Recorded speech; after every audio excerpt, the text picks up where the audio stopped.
Friends, पिछले भाग में हमने देखा था निकिता की शादी हो जाती है और वो सुबकती हुई गाड़ी में बैठती है, विदा हो जाती है। उसके पास वाली सीट पर गौरव बैठा था। उसने आंखों ही आंखों में निकिता को भरोसा दिया था। पीछे अपने घर फिर गांव को देखती निकिता गांव से बाहर निकलने पर सीधी बैठ गई थी और गाड़ी से बाहर देख रही थी। उसके पास बैठा गौरव शायद इसी इंतजार में था कि कब उसका सुबकना कम हो, या उसके मन में कब से ये इच्छा थी, लेकिन हिम्मत नहीं कर पा रहा था। अब उसने हिम्मत करके धीरे धीरे निकिता के हाथ की तरफ अपना हाथ बढ़ाया। अभी उसकी अंगुलियों ने निकिता की अंगुलियों को छुआ ही था कि निकिता के शरीर में अब सिहरन दौड़ी और उसने तुरंत अपना हाथ पीछे खींच लिया। अब आगे गौरव इससे सकपका गया, लेकिन निकिता के चेहरे पर लाली दौड़ गई और दिल जोर जोर से धड़कने लगा। अगले ही पल उसे लगा उसने इस तरह अपना हाथ खींच गलत किया, कहीं गौरव बुरा ना मान जाए। आज ही उनकी शादी हुई है और पहली ही मुलाकात पर ऐसी हरकत करने पर उसे खुद भी बेहद बुरा लगा। उसने शर्माते हुए धीरे धीरे अपना हाथ वापस वहीं रख दिया। गौरव ने ये देखा, पहले वो मुस्कुराया, फिर अगले ही पल उसे भी मौका मिल गया नाराज़गी दिखाने का। सो उसने मुंह फेर लिया और चोर नज़रों से निकिता को देखने लगा। निकिता ने कनखियों से गौरव की तरफ देखा। गौरव बाहर की तरफ मुंह किए बैठा था। इससे ज़्यादा करना निकिता के संस्कारों में नहीं था। वो अपनी गलती पर मन महसूस कर और हाथ वापस खींचकर एक बार फिर से बाहर देखने लगी।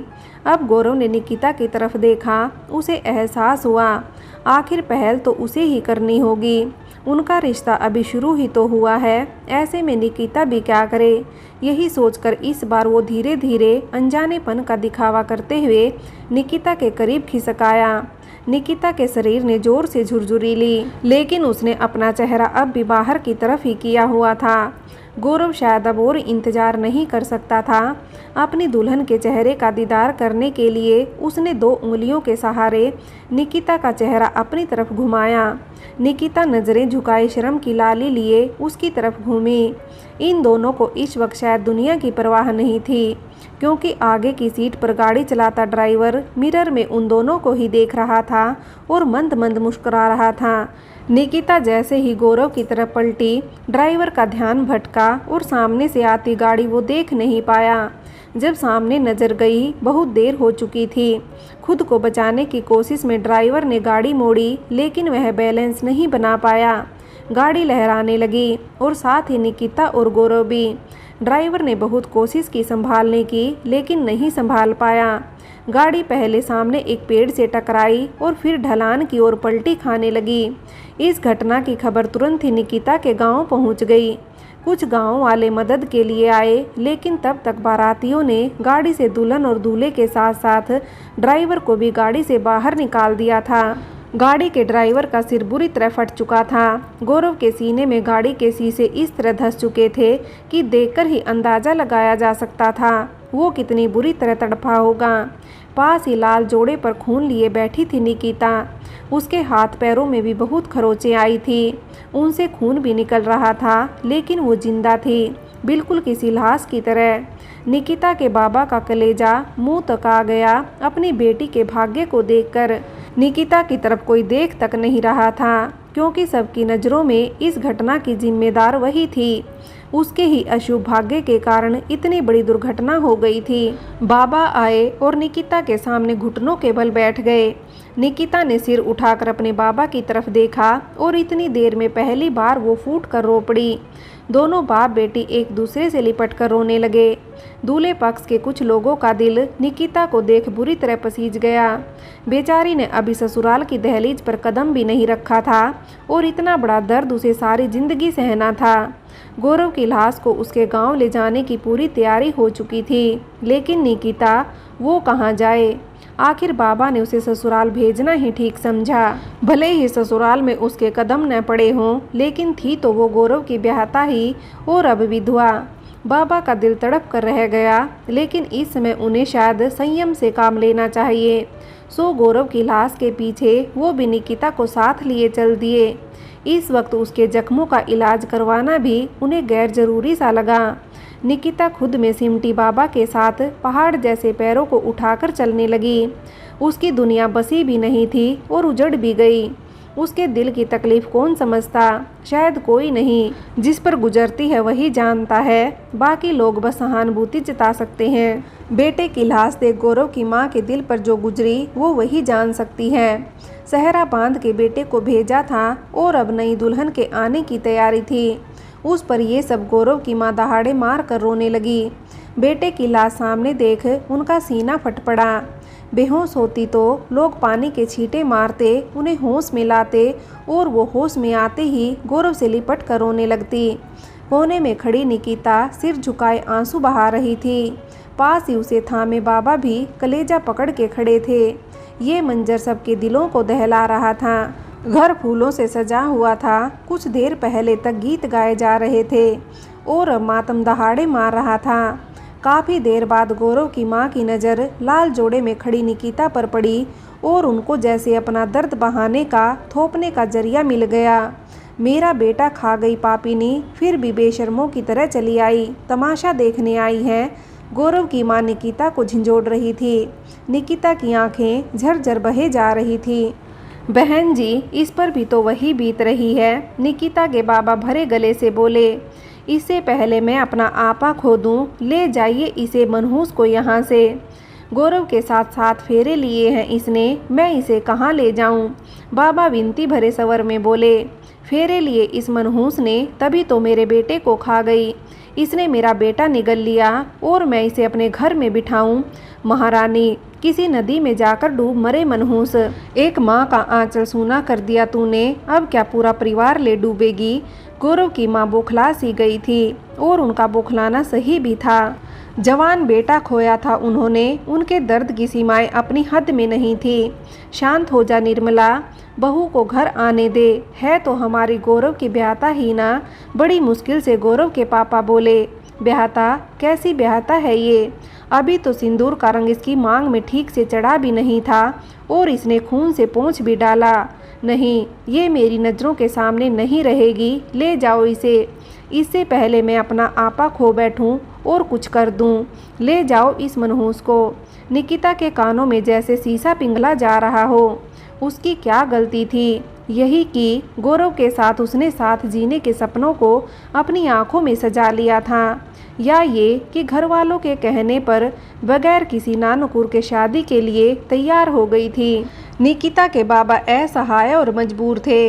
एक ऐसी बेटी का बाप और हो भी क्या सकता है जिसकी बेटी विदाई के बाद ससुराल पहुंचने से पहले ही विधवा हो गई हो।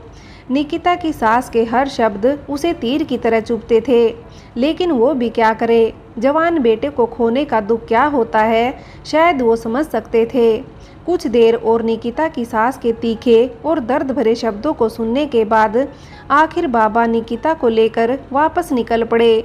वो जान चुके थे इस घर में अब निकिता के लिए कोई जगह नहीं है। रास्ते भर दोनों खामोश रहे, बोलते रहे तो बस आंखों से निकलते आंसू। उनकी बच्ची ये पहाड़ सा जीवन कैसे बिताएगी? अभी तो उसकी ज़िंदगी शुरू होने ही जा रही थी और ख़त्म भी हो गई। भगवान किसी बाप को उसकी बेटी का विधवा होना न दिखाए। बेटी की फिक्र में उलझे बाबा के कदम भी कमज़ोर पड़ रहे थे, लेकिन निकिता को देख वो फिर से खुद को हिम्मत देते। घर आए तो देखा गांव की सभी महिलाएं निकिता की मां को दिलासा दे रही थी। निकिता और उसके बाबा को साथ देखकर मां तो सकते में आते आते बची। अरे इसे यहाँ क्यों ले आए? वहीं छोड़ आते इसके ससुराल। अभी इस पर सूतक लगा हुआ है। माँ करीब आई और आंसू साफ करती बाबा से बोली। माँ की बात सुन निकिता के दिल पर बहुत चोट लगी। अभी कुछ ही घंटे बीते थे उसे इस घर की दहलीज छोड़े और माँ ने उसे पूरी तरह पराया भी बना दिया। ससुराल में भी सास ने यही कहा था और अब उसकी अपनी माँ भी वही सब कह रही है। वो आखिर जाए तो कहाँ जाए? हैरत में डूबी निकिता आंसू भरी आंखों से माँ को देख रही थी। वो समझ नहीं रही थी उसे ज़्यादा दुख किसका है, शादी के दिन पति खोने का, विधवा होने का, या सास द्वारा ठुकराए जाने का, या माँ के दुत्कारे जाने का। कुछ तो समझा कर सुझाता। अपनी बेटी है, काहे का सूतक, विदा हुए कुल 5 घंटे ही तो बीते हैं। बाबा ने माँ की तरफ नाराजगी भरे लहजे में देखा। प्रकाश सही तो कह रही है सुजाता, निकिता पर सूतक है और वही तो इसके विधवा होने की रीति पूरी की जाएगी। अब क्या मायके में वो सब करेगा तू? एक बुढ़िया दिखने वाली महिला प्रकाश से बोली। प्रकाश का तो जैसे कलेजा चीर दिया हो। सुहागन भी तो मायके से ही बनी थी ना, तो अब वो सब भी कर लेंगे। प्रकाश आहत स्वर में बोला। निकिता चुपचाप किसी अपराधी की तरह खड़ी थी। चल बिटिया अंदर चल, प्रकाश निकिता से बोला।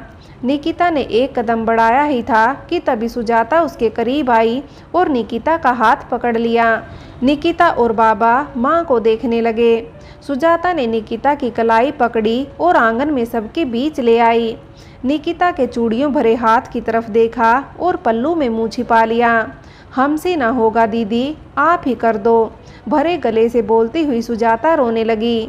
गांव की 2-4 महिलाएं निकिता के पास आई। एक ने उनकी दोनों कलाई पकड़ी और आपस में टकराकर चूड़ियां तोड़ने लगी।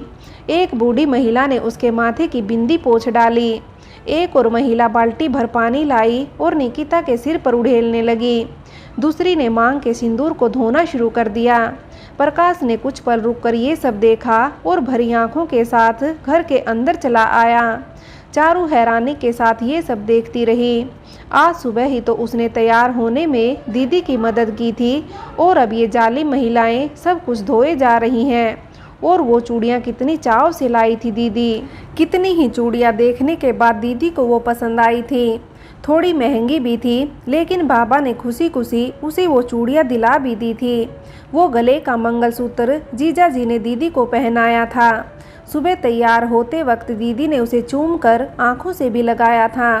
सिंदूर की डिब्बी उसने खुद दीदी के हाथों में दी थी।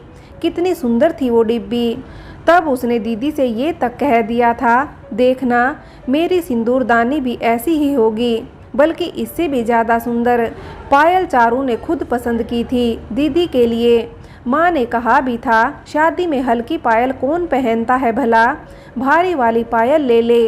तब चारू ने जिद की थी, कितनी प्यारी है ये पायल, चूड़ी दीदी ने पसंद की हैं। पायल मेरी पसंद की पहननी ही पड़ेगी, गोरों पर क्या अकेले इनका ही हक है। तब माँ ने हल्की सी चपत भी लगाई थी, जीजा जी हैं वो तेरे, इस तरह जीजा जी का नाम लेना शोभा नहीं देता। अच्छा, और जो दीदी रोज़ उनका नाम ले लेती हैं वो क्या? उनकी इस बात पर निकिता बुरी तरह सकपका गई थी। माँ ने हैरान होकर निकिता की तरफ देखा भी था।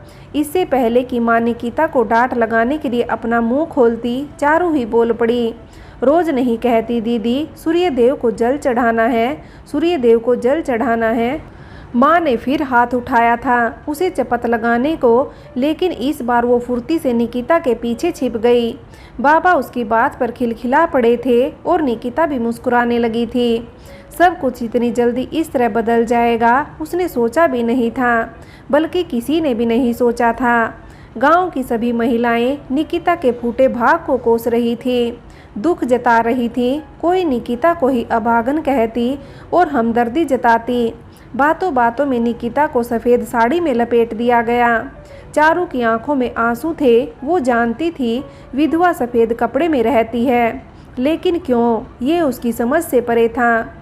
अपनी दीदी को सफ़ेद कपड़ों में देख वो मन ही मन फिर खुद से सवाल करने लगी। दीदी की शादी के लिए जो उन्होंने अलग अलग रंग की साड़ियाँ खरीदी थी, उनका क्या वो बस अब पड़ी रहेंगी?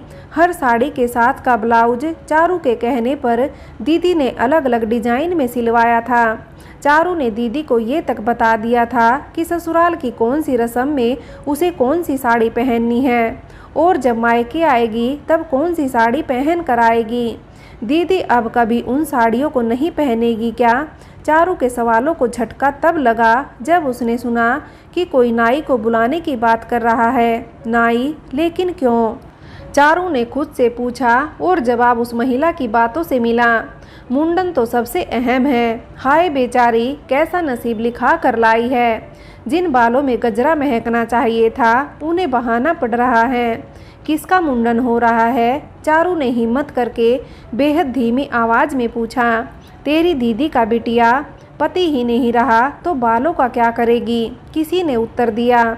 नहीं, दीदी के बाल नहीं कटेंगे, सब तो उतार चुके हो, कम से कम बालों को तो छोड़ दो। दीदी अपने बालों पर किसी का हाथ तक नहीं लगाने देती, जरा सा छू लो तो एकदम से बिदक जाती है। चारू तुरंत बोल पड़ी और निकिता को देखने लगी, जो बैठी थी बुत बनी। बिटिया, ये सब रिवाज निभाने पड़े हैं, विधवा हो गई है तेरी दीदी, कोई लड़की है ना लड़कपन वाली के अपने बालों को छुअन भी न दे।